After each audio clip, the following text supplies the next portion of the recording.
ఈరోజు ఎర్రగడ్డ డివిజన్లో ఇప్పుడే 2,16,00,000 రూపాయలతోటి కొన్ని రోడ్లకు సంబంధించి శంకుస్థాపన చేసుకున్నాం.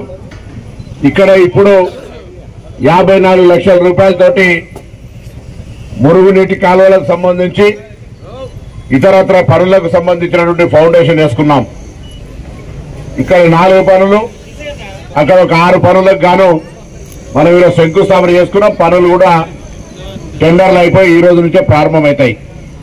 అదేవిధంగా ఈ పక్కనున్నటువంటి స్థలంను ఈ ప్రాంత ప్రజలకు అందరికీ ఉపయోగపడే విధంగా మంచి పార్క్ ప్లస్ వాకింగ్ ట్రాక్ గా చేయడానికి కూడా స్థానికుల విజ్ఞప్తి మేరకు దాన్ని కూడా చేస్తారు. పనులు రేపటి నుంచి ప్రారంభమైతే ఇక్కడ జిహెచ్ఎంసీ అధికారులందరికీ కూడా చెప్పడం జరిగింది.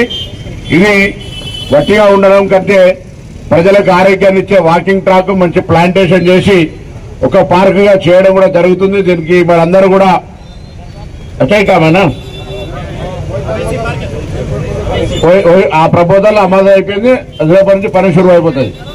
అదేవిధంగా ఇంకా కూడా శానిటేషన్ కానీ, ఎలక్ట్రికల్ కానీ, లేదా డ్రైనేజ్ ఏమన్నా డ్రింకింగ్ వాటర్ కానీ, అట్లనే కొత్త రేషన్ కార్డు ఎవరైనా కావాలనుకునే వాళ్ళు కానీ హైదరాబాద్ నగరం మొత్తం మీద